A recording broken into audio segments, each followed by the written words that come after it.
I told him that I was going to ask you how it felt to be Mrs. Frank Sinatra, and he said, I wish you would. I'd like to know myself. That's sort of an unfair question to ask with him sitting right here between us. Told you I was going to do it. But I have to tell you the truth. He's probably the warmest, sweetest, kindest, most generous, nicest husband. I think of him as a man, not as the superstar. And when he's home, he is the man. We call him Mr. Fix-It, and he truly does fix things. And believe it or not, they work. Well, but being married to such a man, how do you maintain your own identity? Well, we fight a lot. Yes. Not about identity. What should we do here about the house, or what time is dinner, and so on and so forth? Well, those are typical, you know. You two are a classy couple. Classy? Classy. How do you define class, Frank? Oh, I don't know. I don't think I ought to get into that right now. Why not? Well, because of too many variations of class. Class is Willie Mays. Yes. You know, like that kind of class. Yes. Class is Jack Lemmon. Yes. Class is Barbra Streisand. Frank, what one person has influenced you most in your life? Is there any one person? Well, I think my mother influenced me a great deal. She was a self-taught woman, and very bright, and had good common sense. And she was a hard worker. Whatever she undertook, she was a hard worker.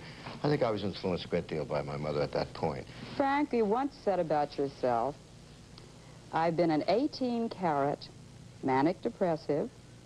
I've led a life of violent emotional contradictions, and I have an overacute capacity for sadness. Now, do you still feel that way? No. I'm glad. No, that's all gone. That's good. And that's maybe the reason right over there, that beautiful Well, blonde. it's helped a great deal. You know, I finally put the icing on the cake, actually. I think Barbara did that. Yes. But I had to work out all those other problems that I had before that. And that was all part of a statement I made that had to do with the sleepless nights, when I said that I would use anything to get me through the night.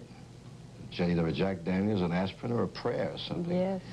And I finally, one time, ran into Chris Christopherson, who wrote a song called Help Me Get Through the Night. And he said that's where he got the idea for the song, which was quite marvelous, you know. Help me make it through the night. Help me make it through the night. Exactly, yes. Barbara, do you think Frank is over a lot of that? We've just been talking about that. I've really never seen that innate side of him, no. sadness. It was Really sometime ago. It was before. Of course, when the tragedy happened about his mother, that was a very, very trying and difficult time for Frank. And he's still not over it. But No, I it'll must take a say, little while. Oh, yes. he's better. He's much better now. That's probably the only time I've ever seen him really that sad. Well, I'm glad he's not that sad anymore. Well, I can remember once when he was serious.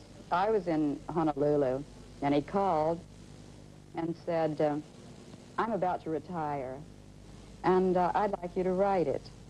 And I said, well, Frank, I'm on my holiday just now. And he said, well, when is it over? And I said, in 5 days. And he said, well, that's all right. It can wait for 5 days. I figured after 30 years, I could wait 5 more days. You know. So, Frank, why did you decide to retire then, dear? Because I wanted to get out. I had had enough of it. I was tired. Not tired, I was weary. But it didn't take long before I began to get a lot of heat from my own children, as a matter of fact, and mail, you know, thousands of letters saying, well, make an album at least. I did the album, the Blue Eyes album, and after that, they said, well, as long as you've gone to work, you might as well go all the way with it. So that's what happened to me. But wait, one point you made at the beginning, though, was that he did call you in Honolulu and ask you to write the story, which I think really points up a very important part of Frank, inasmuch as he's very, very loyal to his friends. And as you probably know, his general opinion of the press is probably not the highest.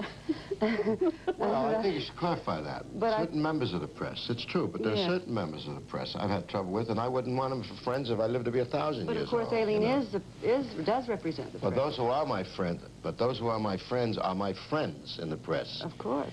The ones who are my enemies I don't want as a friend because they're not worthwhile having as a friend. My point is it's your loyalty to a friend is almost unequal. Yes, but it goes both ways. If it's true, if it works well, it means it goes both ways.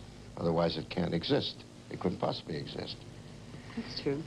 You know, I've been accused constantly of getting in scuffles with people in the press, and I only had actually one physical bout with anybody in the press, once in my lifetime. That was the Lee Mortimer. It was a Lee Mortimer thing. If he was alive today, I'd knock him down again, you know. When I worked at the Mirror, he had the desk behind me. This is when I first started. Oh, he was a... If I'd been a little bigger, I would have hit him.